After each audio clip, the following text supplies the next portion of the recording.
الحمد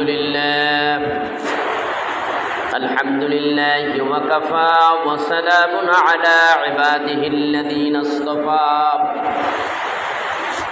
أما بعد فأعوذ بالله من الشيطان الرجيم بسم الله الرحمن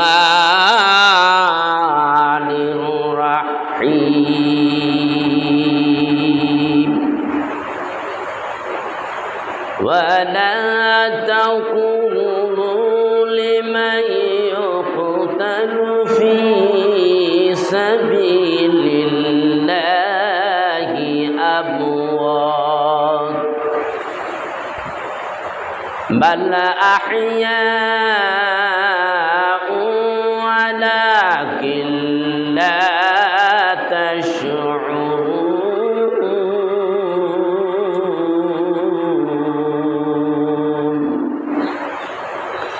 وقال الله تعالى يا أيها النبي إنا أرسلناك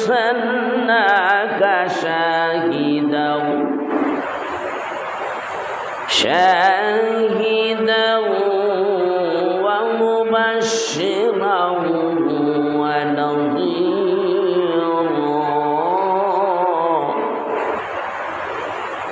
وداعيا إلى الله بإذنه وسراجا منيرا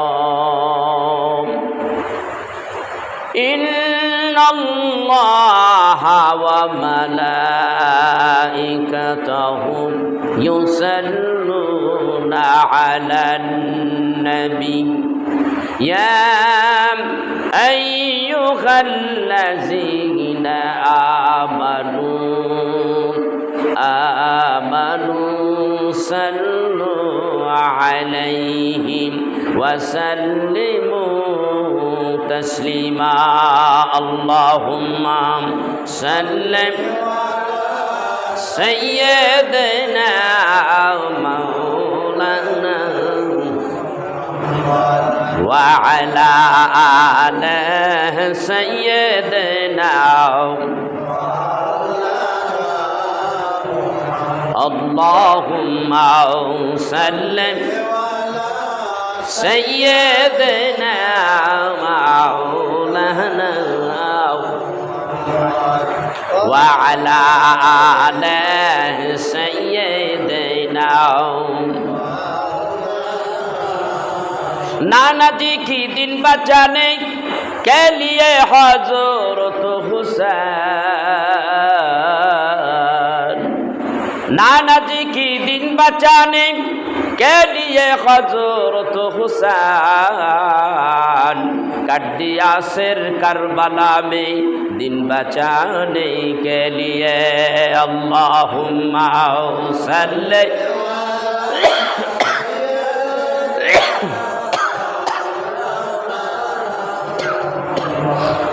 وعلى آل سيدنا खून से रंगाया तूने मैदाने कारबला खून से रंगाया तूने मैदाने कारबला ओहुद को रंगाया तूने खूने हंज़ला अल्लाहुम्मा सल्ली अला सय्यदना मौलाना व अला आले सय्यदना লা ইলাহা ইল্লাল্লাহ লা ইলাহা ইল্লাল্লাহ লা ইলাহা ইল্লাল্লাহ লা ইলাহা লা ইলাহা ইল্লাল্লাহ মুহাম্মাদুর রাসূলুল্লাহ সাল্লাল্লাহু আলাইহি ওয়াসাল্লাম। মহান মনিবের দরবারে শুকরিয়া আদায় করি যে মনিব আমাদেরকে পবিত্র আশুরা উপলক্ষে আবার তার ভিতরে জুমার নামাজ, শুক্রবার এমন একটা দিন আমরা আশুরা পেয়েছি। মহান আল্লাহর দরবারে শুকরিয়া আদায় করি, এই আশুরা পাইলাম, সেই জন্য শুকরিয়া আদায় করা যায় না? আলহামদুলিল্লাহ বলি, আলহামদুলিল্লাহ বলি এই জন্য যেমন একটা দিন পাইলাম, একটা মর্যাদা সম্পূর্ণ একটি দিবস, একটি দিন আমরা পেয়েছি, সেই জন্য আলহামদুলিল্লাহ। ইবাদত করলে সওয়াব আছে, আবার দুঃখেরও একটা আছে, মেসেজ আছে এখানে, সুখেরও একটা মেসেজ আছে, দুঃখেরও একটা মেসেজ আছে। আমি আমার আলোচনার ভেতরে ঢুকে যাওয়ার আগে আমি এলাকাবাসীদেরকে বলবো, আজকে এমন একটা দিন, আপনারা কেমন করে বাসা বাড়িতে বসে আছেন, মেহরবানি করে অতি তাড়াতাড়ি আপনারা মসজিদে চলে আসেন, কারণ এখন যত কর্ম করবেন পুরাটাই নাজায়েজ। সূরা জুমার মধ্যে আল্লাহ তাআলা সে কথাই বলে দিয়েছেন, তোমরা যদি মনে করো যে আগামীকালকে বৃহস্পতিবার থেকে তোমাদের জুমার নামাজ পড়ার উদ্যোগ নিতে হবে, প্রস্তুতি নিতে হবে যে আগামীকালকে জুমার নামাজ সকালে আমার কতটুকু কাজ করতে হবে, কতটুকু কাজ করে আমি আবার গোসল করে তাড়াতাড়ি যেন আগের কাতারে মসজিদে এসে যেন শামিল হতে পারি, তাহলে সওয়াব আমার বেশি। আপনি কাজ করবেন আরেকটু করি আরেকটু করি, এই কাজের কোনো দাম নাই। আমি নিজে দেখেছি সৌদি আরবে, আল্লাহ আমাকে কয়েকবার নিয়েছে, আমি দেখেছি সৌদি আরবে ওয়াক্ত হয়ে গেছে, তারা চিন্তা করে না, জুমার দিনে আজানের আশায় বসে থাকে না, তারা সময়ের দিকে তাকায়। জুমার নামাজ আমাদের দেশের মতোই স্থানীয়ভাবে স্থানীয় সময়ে 1:30টায় নামাজ শুরু হয়, কাবা বাইতুল্লাহ শরীফে 1:30টায় নামাজ শুরু হয়, আর শীতের দিনে 1:15টায় শুরু হয়।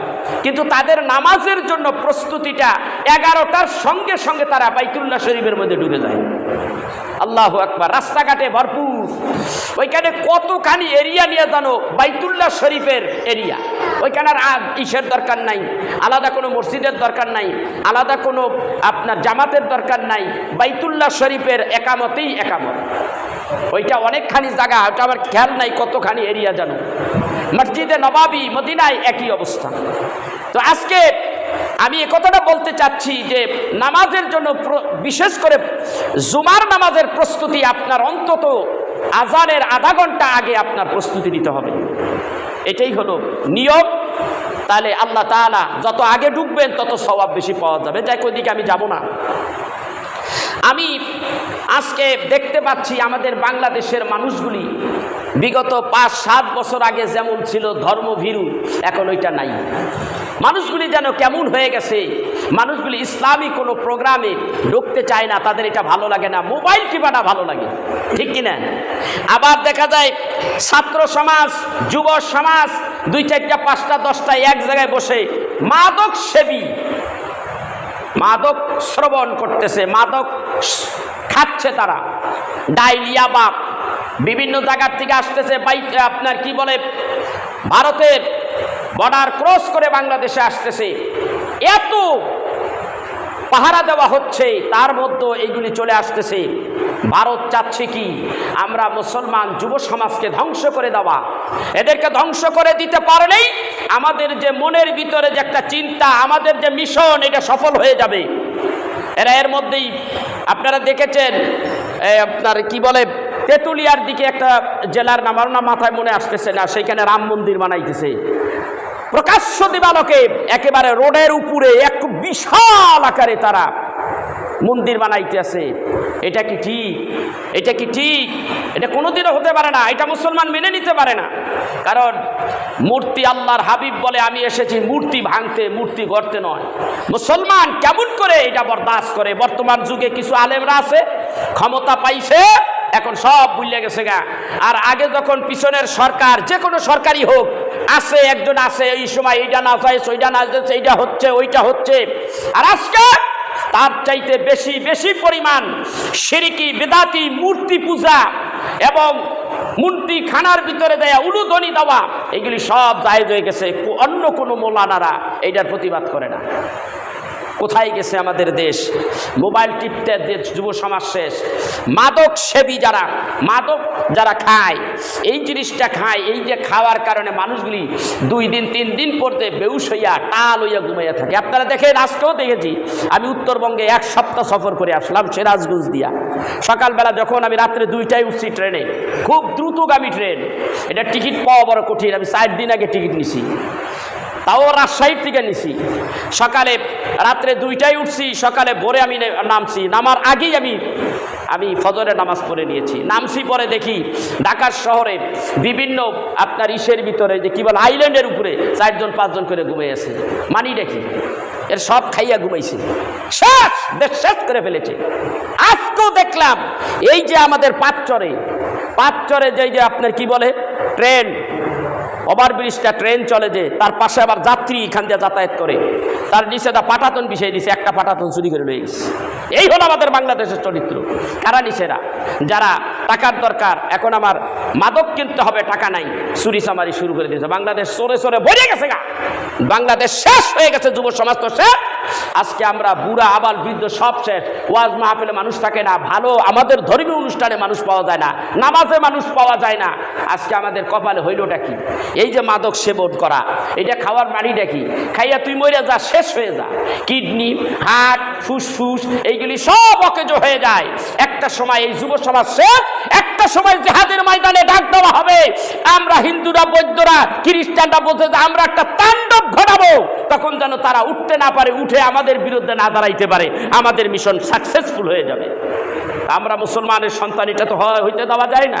মুসলমান শুনে রাখো, তোমাদের জন্য এই যে কি বলে এইটাকে, এই মাদক সেবী, নেশাদ্রব্য খাওয়া, মদ খাওয়া, এগুলি আল্লাহ হারাম করে দিয়েছে। আল্লাহ বলেন, ইয়া আইয়ুহাল্লাযীনা আমানু ইন্নামাল খামরু ওয়াল মাইসির ওয়াল আনসাবু ওয়াল আজলাম রিজসুম মিন আমালিশ শাইতান ফাজতানিবুহু লাআল্লাকুম তুরহামুন।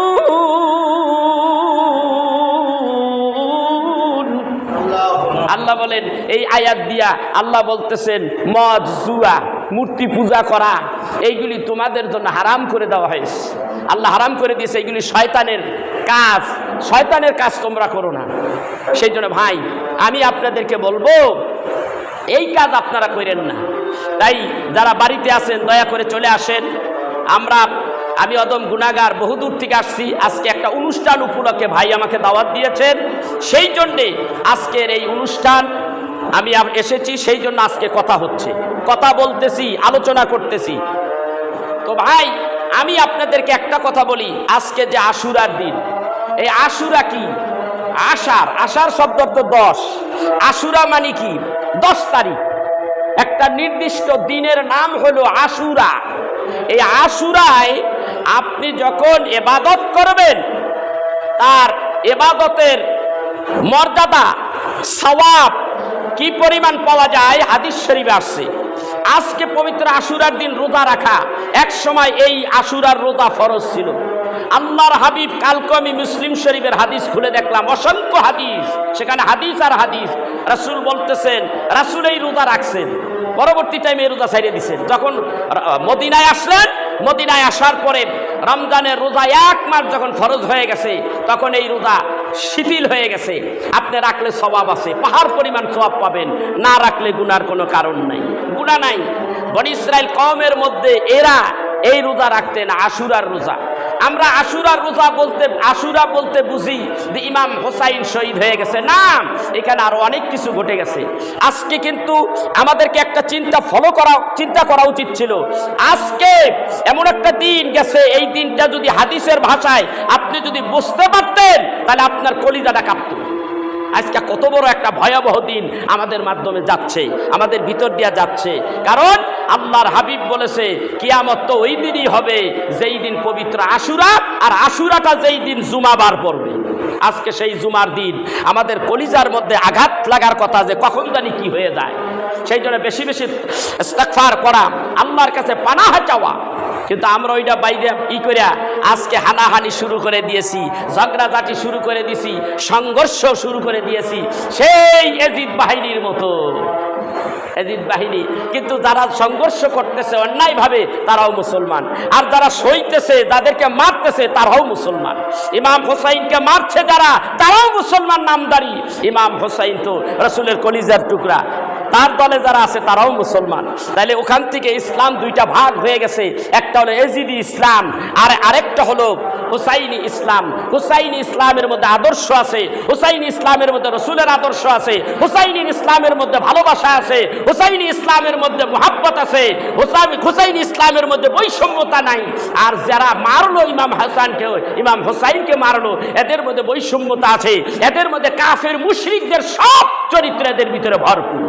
এরা এক কথায় কুকুরের চরিত্র যেরকম, এদের চরিত্রটাও এর চাইতে নিকৃষ্ট। কারণ এর চাইতে নিকৃষ্ট না হইলে রসুলের আওলাদ ইমাম হুসাইনকে এইভাবে হত্যা করতে পারে না। ঠিক কিনা করে বলেন? আজকে ইমাম হুসাইনের বিরুদ্ধে এবং এজিদ বাহিনীর পক্ষে তারা পা চাটতেছে এক শ্রেণীর নামদারি মোল্লারা। আজকে আমার ভাইরাম এক ধরনের মোল্লা পিসাব বলেন আর মোল্লা বলেন, তারা বলতেছে যে এজিদ রাদিয়াল্লাহু তাআলা আনহু, নাউজুবিল্লাহ, এজিদ কোরআনে হাফেজ ছিল, এজিদ রোজা রাখতেন, তাহাজ্জুদের নামাজ পড়তেন, এক ওয়াক্ত নামাজ ছুটে যাবে গিয়েছে, কোনোদিন ছুটে গেছে কথা কেউ বলতে পারবে না। এইগুলি কি? এইগুলি তো প্রশংসা এজিদের। তার মানে কি? তার ভিতরে এজিদের পেতাত্মা ভর করেছে। সেই জন্যই আমাদের ওই দিকে চাইতে হবে না, সে কত বড় হুজুর কোথায় গেল ওইটা আমার চাওয়ার দরকার নাই, সে কোথায় দলিল পাইল ওইটা আমার জানার দরকার নাই। আমার একটা কথাই আল্লাহর হাবিব বলেছে, ইমাম হাসান আর হুসাইন আমার আত্মা, আমার রূহ। হাবিবুল্লাহ নবী বলেন জাবালে রহমত, এই জাবালে রহমতের মধ্যে উঠলেন। আল্লাহর হাবিবের শেষ কথা ছিল জাবালে রহমতে। আল্লাহর হাবিব বলেন, ও সাহাবীরা, তোমরা যারা আসছো, উপস্থিত রয়েছো, আমার এই কথাগুলি শুনলাম, এবং যারা অনুপস্থিত রয়েছে তাদের কাছে আমার এই কথাগুলি পৌঁছাইয়া দিও। সেই কথাটা হইল, আল্লাহর হাবিব বলেন, আমি তোমাদের কাছে দুইটা জিনিস রেখে গেলাম, একটা হইল কিতাবুল্লাহ আর আরেকটা হইল আহলে বাইত। একটা কিতাবুল্লাহ, একটা দিলাম কোরআন, আরেকটা তোমাদের কাছে রাখলাম আমার আহলে বাইত, আমার হাসান হুসাইন, আমার আলিম, আমার ফাতিমা, পাক পঞ্জাতন। এদের অনুসরণ করলে তোমরা কখনো পথভ্রষ্ট হবে না। তাহলে সাপোর্ট পাওয়া যায় ইমাম হুসাইনের পক্ষে অসংখ্য হাদিস দিয়া। আর আপনি বলেন একটা হাদিস, একটা জয়ীফ হাদিস, একটা শব্দ আল্লাহর হাবিব কি ওই এজিদের পক্ষে উচ্চারণ করেছে? করে নাই। অতএব তার দিকে তো যাওয়ার কোনো প্রশ্নই ওঠে না। আজকে এজিদের শাসন কায়েম করার জন্য এক শ্রেণীর নামধারী উলামায়ে সু কুত্তার মতো হু হু করতেছে কিভাবে এজিদের সেই প্রশাসন, এজিদের সেই আপনার কি বলে এজিদ প্রশাসনের সেই চরিত্রটা বাংলার জমিনে কিভাবে কায়েম করা যায়। এটা তো আমরা মেনে নেব না, ঠিক কিনা জোরে বলেন? বাঙালি নামাজ পড়ুক আর না পড়ুক, কোরআনের বিরুদ্ধে কথা কইলে হুঙ্কার মারে কি মারে না? কথা কয় না, হুঙ্কার মারে কি মারে না? নামাজ পড়ুক আর না পড়ুক, ওই গ্রামে কোরআন বিরোধী একটা কথা বলছে, অনেক জুমার নামাজ পড়িয়া যায় অ্যাটাক করে। বাঙালি এই দিকটা ভালো আছে। ইমাম হুসাইন তার বিরুদ্ধে দাঁড়িয়ে তুমি এজিদ প্রশাসনের সেই এজিদ বাহিনীর চরিত্র তুমি বাংলার জমিনে ফুটিয়ে তুলবা, দায়েম কায়েমের জন্য পাগল হয়ে যাবা, এইটা বাংলার মানুষ কোনোদিন মেনে নেবে না, ঠিক কিনা ধরে কর? আমরা মেনে নেব না, কারণ আমরাই হইলাম রাসূলুল্লাহ সাল্লাল্লাহু আলাইহি সাল্লামের আখিরি জামানার একমাত্র মুহাব্বতকারী উম্মত, ঠিক কিনা ধরে কর? ভাইয়েরা আমার, জুমার নামাজের ভিতরে আওয়াজ, জুমার নামাজের দিন আজকে আলোচনা বৃদ্ধি করা যাবে না, মূল আলোচনার দিকে যাই। আল্লাহর হাবিবের কলিজার টুকরা ইমাম হুসাইন ইসলামকে টিকিয়ে রাখার জন্যে তিনি কি করেছেন, কত কষ্ট করেছেন। হাদিস শরীফের মধ্যে আসছে হযরতে ইমাম হুসাইন রাদিয়াল্লাহু তাআলা আনহু তার কাছে যখন পত্র যাচ্ছে মদিনায়, আর বারবার পত্র যায়, সাহাবীদের সঙ্গে ইমাম হুসাইন মাশারা করে, যুক্তি পরামর্শ করে যে কুফা নগরের থেকে এইভাবে চিঠি আসতেছে, কি করা যায়। তারা ডাক দিয়া বলে, ময় মুরব্বী কিসিমের কিছু সাহাবী আছে, তারা বললেন না না, যাওয়া যাবে না, তাদের পাতানো ফাঁদের মধ্যে পা রাখা যাবে না, কারণ তারা হলো মুনাফিক। কারণ এর আগেও আপনার আব্বা হযরতে আলীর সঙ্গে তারা মুনাফিকি করেছে। অনেক পরে দেখা গেল একটার পর একটা চিঠি আসতেছে, ইতিহাস প্রমাণ করে হযরত ইমাম হুসাইনের হাতে একটা নয়, দুইটা নয়, 40,000-এর মতো চিঠি তার হাতে আসছে। এর মূল উদ্দেশ্য হইল ইয়াজিদের নামে এইখানে কলেমা পড়ানো হচ্ছে। আর আপনি যদি আসেন আখিরি পয়গম্বর রাসূল খুদা সাইয়্যিদিনা হাবিবেনা মাওলানা মুহাম্মাদুর রাসূলুল্লাহ সাল্লাল্লাহু আলাইহি ওয়াসাল্লাম, আপনি হলেন তার কলিজার টুকরা, আপনি হইলেন হকদার, আপনি আসুন, আমরা আপনার হাতে আপনার নামে আমরা বায়াত গ্রহণ করব। এখানে দিন শেষ হয়ে যাচ্ছে, জলদি আসেন। আপনার আব্বা, আপনার নানার দিনকে তারা করে ফেলেতেছে, এখানে বিলীন করে দিচ্ছে, আপনি চলে আসেন। অনেক লম্বা ইতিহাস। তিনি আসলেন 72 মতান্তরে 84 জন সদস্য নিয়ে তিনি মদিনা থেকে রওনা হলেন, মক্কানগর হইয়া তিনি কুফার দিকে রওনা হলেন। কুফার দিকে আসার পরে দেখা যায় কুফার মধ্যে তারে কি করলেন, তাকে বাধা দেওয়া হলো, ভিতরে যাওয়া যাবে না। আল্লামা মুফতি শফি উকারবি, পাকিস্তান বড় মুফতি, তিনি তার কিতাবের মধ্যে লেখে, শামে কারবালা কিতাবের মধ্যে লেখে। এরপরে আরেকটা কিতাব, যেই কিতাব লিখেছেন তাফসিরে রুহুল, তাফসিরে ইবনে কাসির যিনি লিখেছেন, উনি ওই তাফসিরের কারক, উনি একটা কিতাব লিখেছে আল বিদায়া ওয়ান নিহায়া। এই আল বিদায়া ওয়ান নিহায়া 14 খণ্ড, 14 খণ্ড যদি এক জায়গায় করা যায় এত উঁচা হয়ে যায়। 8ম নম্বর খণ্ডের মধ্যে উল্লেখ করেন, ইমাম হুসাইনকে বাধা দাও, কে যেন পিছন থেকে কলকাঠি নাড়ে। তাদেরকে বলা হলো ইমাম হুসাইন যেন কুফার ভিতরে ঢুকতে পারে না। ইমাম হুসাইনকে বন্দী করে করা হলো, আর বাধা দেওয়া হলো। এর মানে হলো ওই সময় যদি ইমাম হুসাইন চলে যায়, ফিরে যায়, ইমাম হুসাইনের উপরে এই মর্মান্তিক ঘটনা ঘটে না। ইমাম হুসাইন ওখানে অপেক্ষা করলো। আবার রাত্র চলে গেল। রাত্র চলে যাওয়ার পরে আবার হুকুম আসলো, এইবার তাদেরকে গ্রেফতার করো। তাদেরকে গ্রেফতার করা হলো। ওইখানে ডেরা গাড়লো, তাবু গাড়লো। তাবু গাড়তে গেলে কিছু বাঁশ খুঁটির দরকার আছে না নাই? আল্লামা মুফতি ওকারুবি সাহেব বলেন, তারা যখন গাছের ডাল, লম্বা লম্বা গাছের ডাল বাড়াইয়া কোপ মারে, যখন কোপ মারে, গাছের ডাল যখন কোপ দেয়, ডালের ভিতর থেকে শুধু রক্ত আর রক্ত। আরেকটার মধ্যে কোপ মারে, রক্ত বের হয়, আরেক জায়গায় কোপ মারে, শুধু রক্ত বের হয়। এর হাকিকত ওই নরপিচাসদের বোঝার ক্ষমতা ছিল না। হযরতে ইমাম হুসাইন ঠিকই বুঝে ফেলেছে। তারা ডেরা গাড়লো, ওইখানে রইলেন। রাত্রিবেলা পরামর্শ হলো, সবাই পরামর্শ দিলেন, ইমাম হুসাইন আপনি এখানে থাকবেন না, রাত্রে ভাগেন, জলদি ভাগেন। ইমাম হুসাইন ডাক দিয়া বলেন, আমি রসুলের আওলাদ, আমি রসুলের কলিজার টুকরা, আমি পালিয়ে যাওয়ার মানুষ নই। অন্য রবায়তে আছে হযরত ইমাম হুসাইন রাত্রে বেলা তার দলবল নিয়ে চলে যাচ্ছে। সারাটা রাত হাঁটতেছিল, হাঁটতে হাঁটতে ঘুরিয়া ঘুরিয়া সকালবেলা যেখান থেকে, রাত্রিবেলা যেখান থেকে রওনা হয়েছে, সকালবেলা দেখে ঘুরিয়া ঘুরিয়া আবার ওই একই জায়গায়। ইমাম হুসাইন বলে, আমি এইভাবে 3 রাত্র এরকম করলাম, যাইতেছি, রাস্তা হাঁটতেছি, মনে করতেছি মদিনার দিকে, মক্কার দিকে রওনা হইছি। কিন্তু আজ যেখান থেকে রওনা হই, দিন রাত্র শেষ হয়ে গেলে দেখি ওই জায়গায় আইসা আবার হাজির।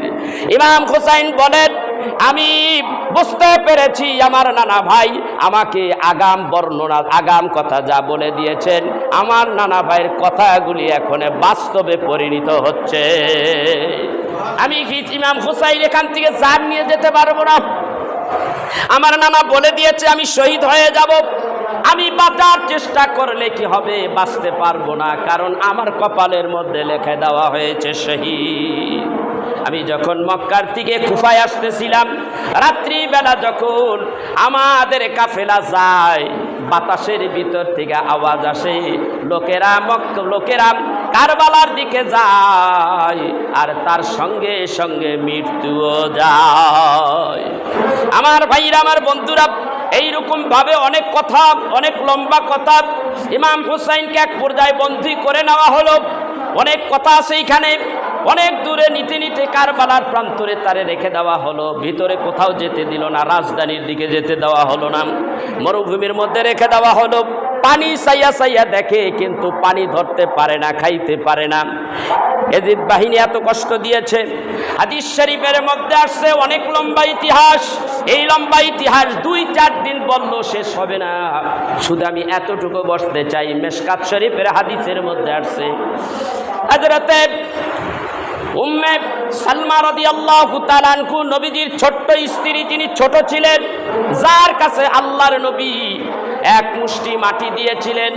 হযরতে আল্লামা মুফতি শফিউ কারবি তার শামে কারবালা কিতাবের মধ্যে লেখেন, হযরতে রাসূল আরবি সাল্লাল্লাহু আলাইহি ওয়াসাল্লাম ইমাম হুসাইন আর হাসাইনকে নিয়ে ঘোড়া খেলা খেলে। এমন সময় জিবরাইল আইসা বলে, ইয়া রাসূলুল্লাহ, ইয়া হাবিবাল্লাহ, কত খেলা, কত সুন্দর খেলা করতেছেন নাতিদেরকে নিয়া, এরা কিন্তু দুইজনেই শহীদ। আল্লাহর হাবিব বলে, আস্তে কথা বলো, আস্তে কথা বলো। আমার ফাতেমা যেন এই কথা শুনে না। আমার ফাতেমা যদি এই কথা শুনে, আমার ফাতেমার কলিজা কিন্তু ফেটে যাবে। কিরে জিবরাইল, কি বললা? বলে, এটা আল্লাহর ফয়সালা, এরা দুইজনেই শহীদ। হুজুর, আপনি যদি বিশ্বাস না করেন, আমি একটু কারবালার ময়দানে যাই। কারবালার ময়দানে গেলেন, এক মুষ্টি মাটি নিলেন, মাটি আইনা ডাকদা বলেন, ইয়া রাসূলুল্লাহ, ইয়া হাবিবাল্লাহ, এই মাটিগুলি আপনি সংরক্ষণ করেন। এই মাটির থেকে যেই দিন দেখবেন এই মাটির রং পরিবর্তন হয়ে গেছে, এই মাটির ভিতর থেকে টপ টপ করে রক্তগুলি পড়তেছে, মনে করবেন ওই দিন ইমাম হুসাইন কারবালায় শহীদ। হাদিস শরীফের মধ্যে আসছে, হযরতে রাসূল আরবি সাল্লাল্লাহু আলাইহি সাল্লামের তার স্ত্রী হযরতে উম্মে সালমা, তাকে ডাক দিয়া বলা হলো, এই মাটিগুলি একটু সুন্দর করে সংগ্রহ করে রাখো, কারণ 61 হিজরির পরে কি হবে আমি জানি না। আমি যদি বলতে যাই, এখানেই কত একটা অঘটন হয়ে যাবে, কত মানুষ দম ফেটে মেরে যাবে। আমার ফাতেমা কিন্তু কষ্ট পাবে। আমার ভাইরা, আমার বন্ধুরা, কি অবস্থা দেখেন। হযরতে উম্মে সালমা বলেন, আমার কাছে রাসূল দিলেন মাটিগুলি, আমি একটা কাচের বোতলের ভিতরে ঢুকাইয়া রাখলাম। আমার আল্লাহর হাবিব আমাকে দিলেন, তার অন্যান্য স্ত্রীদেরকে দেয় নাই, আমাকে দিয়েছে। তার মানে আমি অতদিন পর্যন্ত বেঁচে থাকবো, তাই তো আমার কাছে দিয়েছেন। তিনি রেখে দিলেন। উম্মে সালমা বলেন, আমি দিনের বেলা এই জুমার নামাজের একটু পর পরে আমি চোখটা তন্দ্রা লেগে আসলো, ঘুমও না, ঘুম থেকে বাকিও নয়, এমন অবস্থায় আমি শুয়ে আছি। আর চাইয়া দেখি আল্লাহর হাবিব আমার ঘরের মধ্যে এসে গেছে। আল্লাহর হাবিবের শরীরটার মধ্যে কোনো জামা কাপড় নাই। আমার আল্লাহর হাবিবের শরীরটা একেবারে উদাম, সৈন্য কাপড় বিহীন। আল্লাহর হাবিবের শরীরের মধ্যে ধুলাবালিগুলি লেগে আছে। হাদিস শরীফের মধ্যে আসছে, মিশকাতের হাদিস আসছে, আল্লাহর হাবিবের শরীরটার মধ্যে ধুলাবালি লেগে আছে। আবার দেখা যায় দাড়ির মধ্যে রক্তগুলি টপ টপ করে জমিনে পড়তেছে। আমি জিজ্ঞাসা করলাম, ইয়া রাসূলুল্লাহ, ইয়া হাবিবাল্লাহ, এতদিন পর আপনি আমার বাড়িতে, আপনি আমার ঘরেতে, কি হয়েছে গো নবীজি?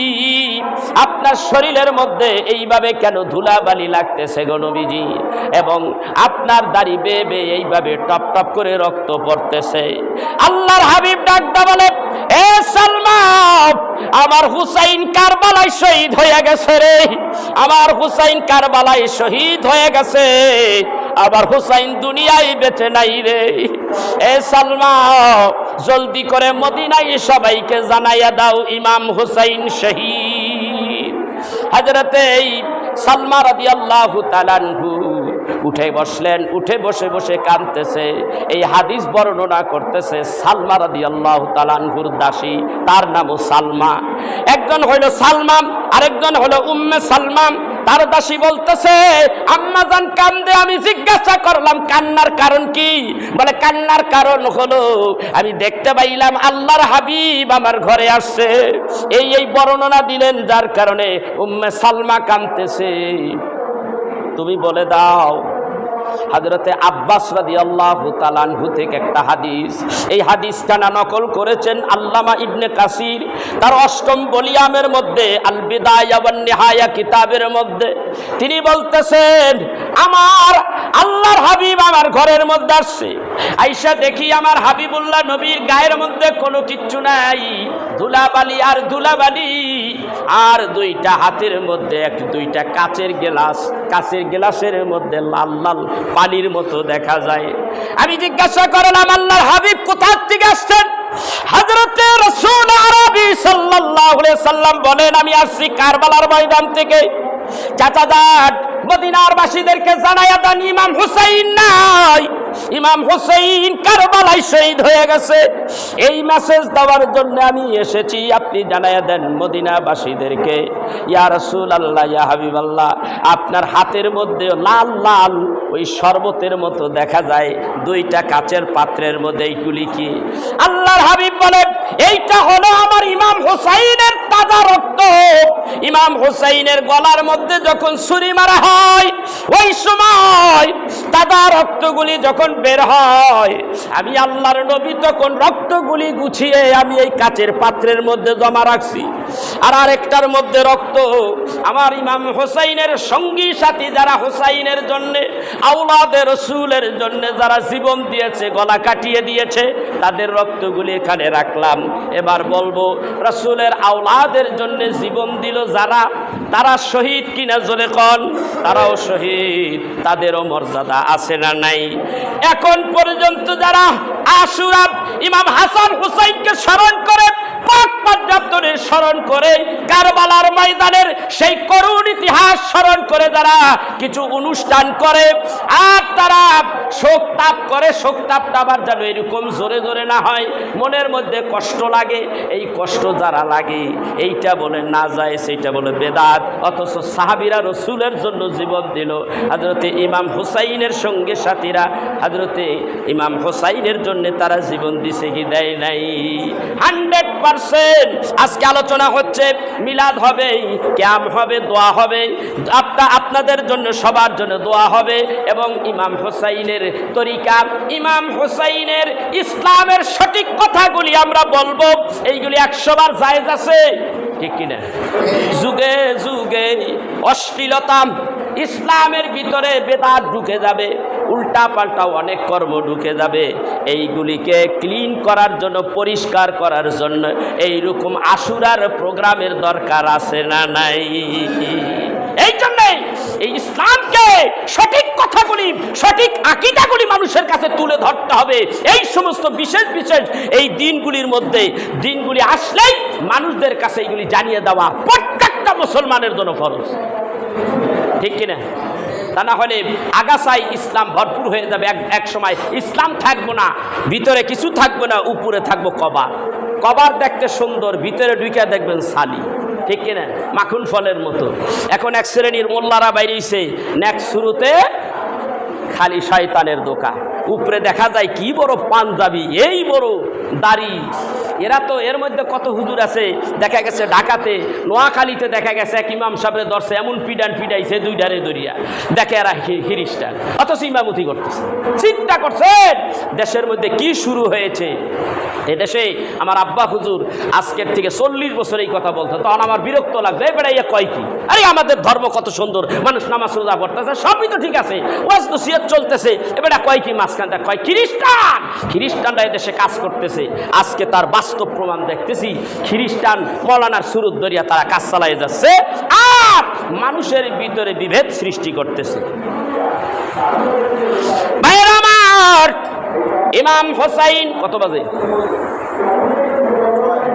9:06। আমার ভাইরা, আমার বন্ধুরা, আমি আপনাদেরকে বলতে চাই, ইমাম হোসাইন হযরতে আব্বাস রাদিয়াল্লাহু তাআলা আনহু প্রশ্ন করেছেন, আপনার দুই হাতের মধ্যে কি? তার বর্ণনা রাসূল দিলেন, কথা কি দেখছিলাম না?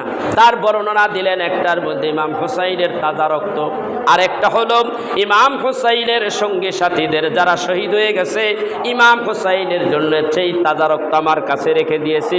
আল বিদায়া ওয়ান নিহায়া প্রসিদ্ধ কিতাবের ভিতর থেকে এই বর্ণনা ৮ম নম্বর খণ্ডের মধ্যে আছে। বলেন এই রক্তগুলি আমি এনেছি। হযরত আব্বাস বলেন, এই রক্ত দিয়ে আপনি কি করবেন? আল্লাহর হাবিব অমনি হাঁটা ধরলেন, ইয়া রাসূলুল্লাহ, ইয়া হাবিবাল্লাহ, এই রক্ত দিয়ে আপনি কি করবেন?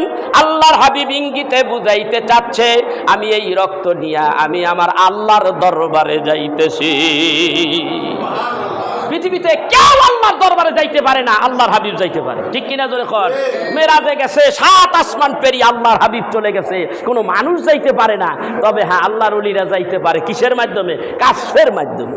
সরাসরি এই দেহনিয়া যাওয়া সম্ভব নয়, কিন্তু আল্লাহর হাবিব সরাসরি দেহনিয়া নূরের জগৎ পেরিয়ে, 7 আসমান পেরিয়ে, নূরের জগৎ পেরিয়ে, আগুনের জগৎ পেরিয়ে, আকাশের ভিতরে উপরের থেকে ইসের চাপ, আপনার বাতাসের চাপ, উপরের থেকে চাপ, নিচের থেকে চাপ, ওখানে কোনো মানুষ যাইতে পারে না, কোনো প্রাণীর অস্তিত্ব থাকে না, এমন একটা জায়গায় স্তরে আল্লাহর হাবিব ঠিকই ব্যাক করে আল্লাহর আরশে আজিমে চলে গেছে। আল্লাহু আকবার। এটা আল্লাহ পাক কুরআনুল কারীমের মধ্যে স্পষ্ট জানিয়ে দিয়েছেন, সুম্মা দানা ফাতাদাল্লাহু ফাকানা কাবা কাউসাইনি আও আদনা।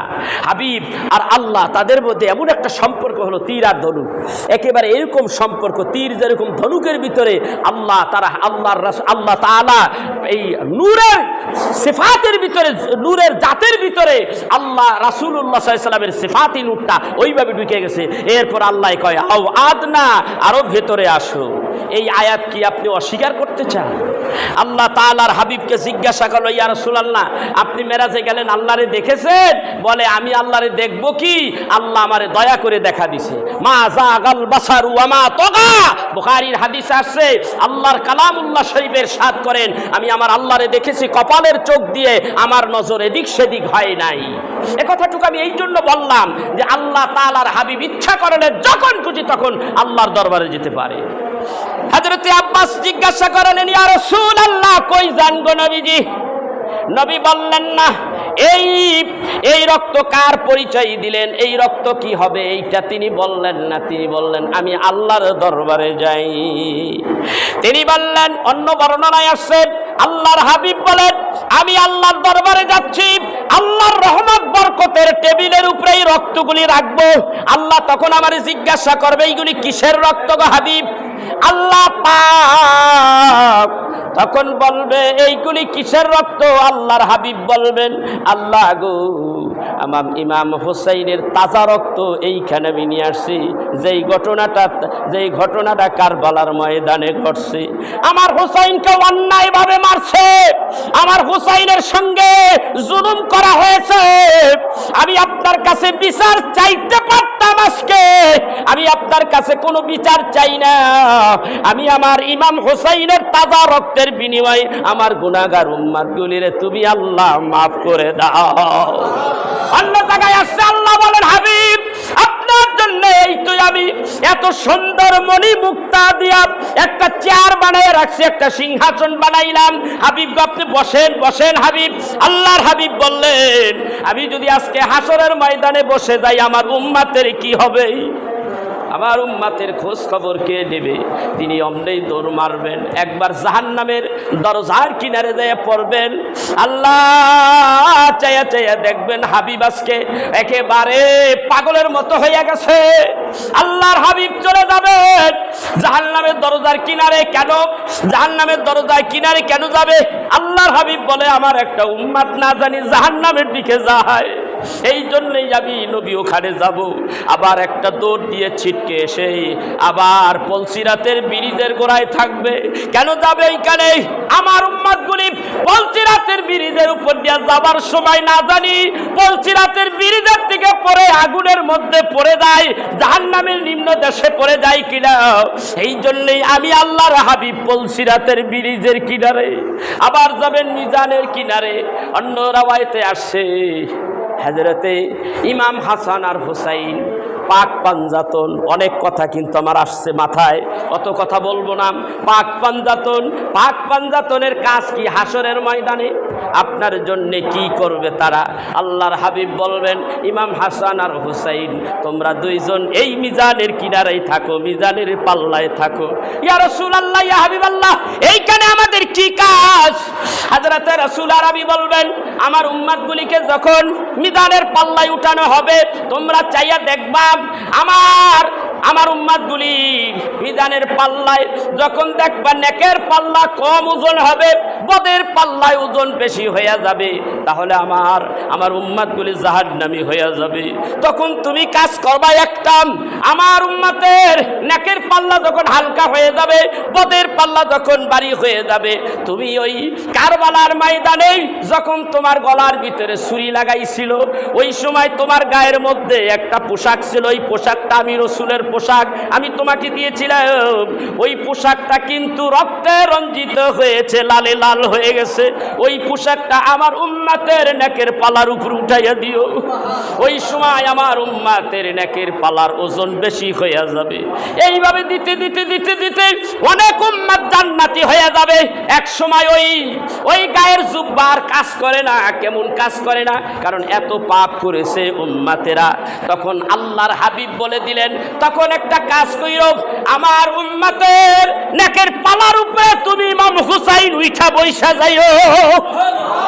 আমার ভাইরা, ইমাম হুসাইন যখন নেকের পাল্লায় বসে গেছে, তখন অবস্থাটা কেমন হবে একটু ভাবার বিষয়। যদি তোমাকে দিয়াও না হয়, তোমরা দুই ভাই একসঙ্গে উঠে যাইও, এই কাজ করবা, তাহলে আমার উম্মতগুলি নাজাত পাইয়া যাবে। আমার ভাইরা, ইমাম হুসাইন যখন শহীদ হয়, আল্লাহর হাবিব ভবিষ্যৎবাণী করে দিল, ইমাম হুসাইন রে, তুমি যখন শহীদ হবা, আমি আল্লাহর হাবিব কিন্তু দুনিয়ায় থাকবো না। কারবালার ময়দানে তুমি এতিম হয়ে যাইবা, ডাইনে তোমার আপন নাই, বামে নাই, কেউ নাই, কেউ নাই, কেউ নাই। তোমার গলার মধ্যে যখন ছুরি মারতে থাকবে ইমাম হুসাইন, নানা ভাই, তখন তুমি শুধু এই কথা বলো, ও নানা ভাই, ও নানা ভাই, ও নানা ভাই, তিনটা ডাক দিবা। এই ডাক দেওয়ার কথা বলে গেলেন আল্লাহর হাবিবের কলিজার টুকরা ইমাম হুসাইন। ওই সময় ডাক দিলেন, ও নানা ভাই, ও নানা ভাই, ও নানা ভাই কয়ে যখন ডাক মারে, আল্লাহর হাবিবের রওজাটা ঝাঁকুনি শুরু হয়ে গেল, কম্পন শুরু হয়ে গেল, জলজলা শুরু হয়ে গেল, অমনি রেলিং গুলি ছুটে যাইতে লাগলো। আল্লাহর হাবিব নূরের নবী বের হয়ে আসলেন, ওখান থেকে ছিটকে দিয়ে ফেরেশতাদের রূপ অর্থাৎ মালাইকার রূপ ধরিয়া আল্লাহর হাবিব ওই কারবালার ময়দানে ইমাম হুসাইনের কাছে যাইয়া বলবে, ইমাম হুসাইন, এই সময় তুমি আমাকে ডাক দিলা রে ইমাম হুসাইন, আমি রাসূল তোমার কাছে এসে গেছি, কিন্তু তুমি শহীদ হয়ে যাও, চুপ করে থাকো, ধৈর্য ধারণ করো, শহীদ হয়ে যাও। যেমন হযরতে ইব্রাহিম নবী তার ছেলেকে যখন কুরবানি করতে গিয়েছিল, তখন তার ছেলে কিন্তু উত্তম ধৈর্য ধারণ করেছিল, ইসমাইল। আজকে তুমি কিন্তু শহীদ হয়ে যাচ্ছ, কুরবানি হয়ে যাচ্ছ আমার উম্মতের জন্য। একেবারে নিস্তেজ হয়ে যাও, শান্ত হয়ে যাও, ধৈর্যশীল হয়ে যাও। তুমি আজকে তুমি শহীদ হয়ে যাবাও, এই শহীদকে ইস্যু করে কাল কিয়ামতের দিন আমি আমার আল্লাহর কাছে আমার লক্ষ কোটি উম্মতকে পার করে নিতে পারবো। ভাইরা আমার, বন্ধুরা আমার, আমরা কিন্তু ওই নবীর উম্মত, আমাদের পক্ষে আছে পাক পাঞ্জাতন। আমরা কি পাক পাঞ্জাতনের পক্ষে আসি না নাই? জোরে বলেন, আসি না নাই? এজিদের গোষ্ঠীরা মোটা টাকায় এমন একটা সময় আসবে, হয়তো আপনার কাছে আসবে না, আপনি থাকবেন না, আপনার ছেলের কাছে আসবে, আপনি বলে যাবেন যেন তারা আকীদা শুদ্ধ রাখে, তাদেরকে বলে দেন হাজার হাজার কোটি টাকা আমার কাছে কাছে আসবে, তবু ইমাম হুসাইনকে বলতে পারবো না, তবু ইমাম হাসান হুসাইনের আদর্শ থেকে এক চুল পরিমাণ আমি সরে যাব না। আমার রাসূলের আদর্শ, কারণ আমার রাসূল বলে গেছে তোমাদের কাছে দুইটি জিনিস রাখলাম, একটা হলো আল্লাহর কোরআন, আর একটা হলো আহলে বায়েত। আহলে বায়েতের থেকে তোমরা দূরে ছিটকে যাইও না। কোন দিকে থাকবেন? হুসাইনের দিকে না টাকা খাইয়া এজিদের দিকে? কোন দিকে থাকবেন? আমরা হুসাইনের দিকে। আমরা পৃথিবীতে যত সুখ থাকুক, যত সুখ দেখ, বাড়িঘর টাকা পয়সা দিয়া বাড়িঘর করে ফেলাম, আরাম আর আয়েসে এই গরমের মধ্যে এসির মধ্যে থাকবে। আবার সুন্দরী নারীদের তোমাদেরকে দেওয়া হবে। এমন একটা সময় এখনই শুরু হয়ে গেছে গা, বাংলাদেশ থেকে মুসলমান নিয়ে খ্রিস্টানরা এই কাম করতেছে, সেই আমেরিকায় টাকার কাছে বিক্রি হয়ে যাচ্ছে। এই সময় এসে গেছে, তোমার আমার কাছেও আসতে পারে। ওইগুলিকে থুতু মারতে হবে, লাথি মারতে হবে, যদি কি ইমানকে বাঁচিয়ে রাখতে হয়। ঠিক না বেঠিক? আমরা ইমান চাই না ধন সম্পদ চাই? এই ধন সম্পদ, লজ্জাজনক ধন সম্পদের আমাদের দরকার নাই। আমাদের দরকার ইমানই, এক টুকরা ইমানই, সেই বারুদ ইমানই শক্তিটুকু আমাদের দরকার আছে না নাই? সেই জন্য ভাইরা, আজকের জুমা, আজকের নামাজ সব আহলে বায়েতের কারণে, এই দিনের কারণে। এই দিন আছে, আহলে বায়েত আছে, দিন আছে। আহলে বায়েত নাই, আপনি সরে গেছেন, দিন থেকে অনেক দূরে সরে যাবেন। যাই হোক, অনেক কথা হলো, আমরা যেন আহলে বায়েতকে ভুলে না যাই। আজকে বিশেষ কারণে আজকের এই ব্যবস্থা করা হয়েছে। আজকে আপনারা জানেন, আমার ভাই হাজী সাহেব আলহাজ আব্দুল খালেক ভাই আমাকে ফোন করেছে গত 3-4 দিন আগে। যেহেতু আমি অন্য জায়গায় 1 সপ্তাহ সফরে ছিলাম, অনেক কষ্ট করেছি, আমি আজকে আসতাম না, রেস্টে থাকতাম। আমি অনেক দূরে জার্নিং করেছি 1 সপ্তাহ। তো আমি এই ভাই শুধু আমার ফোন করার কারণে ভাই বলছে আমার প্রোগ্রামটা রাখেন। আমি বললাম ঠিক আছে, আমার শুক্রবার একটা প্রোগ্রাম আছে, এই প্রোগ্রামটা আমি ক্যান্সেল করে দেব সিরাজগঞ্জে। তো ওদেরকে আমি সঙ্গে সঙ্গে ফোন দিলাম যে আমি তোমাদের প্রোগ্রামে আসতে পারবো না, আমার দেশীয়ভাবে একটু সমস্যা আছে, প্রোগ্রাম আছে, আমি কিছুদিন আসতে পারবো না। ওনারা করছে কি, বৃহস্পতিবার দিন একদিন আগে রাখছে, তবুও এই মাহফিল ক্যান্সেল করা যাবে না, আপনাকে বাদ দেওয়া যাবে না। জানি না কি কারণে আমাকে ভালোবাসে। তো বুধবারে বৃহস্পতিবারে করলাম, শুক্রবারে আইসা অনেক কষ্ট লাগতেছে, আমার খুব কষ্ট হচ্ছে, অসুস্থ হয়ে পড়েছি আমি। তো এই অবস্থায় আমি আসছি। তো আমার আসাটার কারণ হইল 2টা কারণ। একটা হলো দাওয়াত দিছে, দাওয়াত নেওয়া সুন্নাত, কথা বলেন, রাসূলের সুন্নাত। 2 নম্বর কথা হলো আমার দেশবাসী ভাই বেরাদার আত্মীয় স্বজনকে নিয়ে আল্লাহর দরবারে মোনাজাতে, নামাজের শেষে মিলাদ কিয়াম কইরা আল্লাহর দরবারে একটু কাঁদবো। আল্লাহর দরবার আজকে বিশেষ দিন উপলক্ষে আল্লাহর কাছে একটু বলবো। রাজি আছেন না? সবাই রাজি আছেন তো ইনশাআল্লাহ? কেউ থাকবো না এই দুনিয়ায়, কেউ থাকতে পারবেন না। এই পৃথিবী থেকে চলে যাওয়ার আগে আল্লাহর কাছ থেকে গুনাহ মাফের জন্য আমরা উসিলা তালাশ করব। আজকে তার একটা উসিলা, ঠিক কিনা? অনেকে রোজা রেখেছে, অনেকে রাখতে পারেনি। রোজা রাখবেন, একটা নাই 2টা রোজা রাখবেন। এই আশুরার রোজার অনেক মর্তবা। এই আশুরা, এইটা কি জানেন? এই মাসটা হলো আপনার বাংলাদেশের বছর, বাংলা বছর যেটা, তার প্রথম মাস হইল বৈশাখ। এসো হে বৈশাখ, কত কিছু, ঠিক কিনা জোরে কোন? আর জানুয়ারি, ইংরেজদের জানুয়ারি হলো প্রথম মাস, জানুয়ারি দিয়ে শুরু হয় বছরের। আর আমাদের এই যে আমাদের ইসলামিক যে ডায়েরি, বর্ষপঞ্জি যেটাকে বলা হয়, 1 বছর হিজরি গণনা করা হয়, এইটা হইল এই প্রথম মাসই হলো এই মাহে মুহররমের মাস। এই মাস দিয়ে শুরু হয়। এই মুহররম মাসের মধ্যেই 10 তারিখে অনেক ঘটনা ঘটেছে পিছনে, আজকে আর সে কথার দিকে গেলাম না। তো সবাই যেন আমরা এই দিনে একটু দান খয়রাত করি। আরেকটা হাদিস শরীফের মধ্যে আছে, নিজে নতুন পোশাক পরব, বাড়িতে দেয় ছেলে মেয়েদেরকে নতুন পোশাক দেব, ভালো ভালো খাবার দেব। এবং একজন আশুরা রোজাকারী, যে রোজা রেখেছে রোজাদারকে, একটা রোজাদারকে যদি কেউ ইফতার করে, আল্লাহর হাবিব বলে তামাম দুনিয়ায় যত উম্মাত আছে সে যেন একজনরে ইফতার করাইয়া দুনিয়ার সব উম্মাতকে ইফতার করাইয়া, এই ইফতার করাইলে যেই সওয়াব হবে সেই সওয়াব হাসিল করে ফেলবে। এইগুলি যেন আমরা মনে রাখি, অল্প কাজে অনেক নেকি পাওয়া যায়। আসেন আমরা যারা সুন্নত করি নাই, সুন্নত করে নেই। আসসালাম।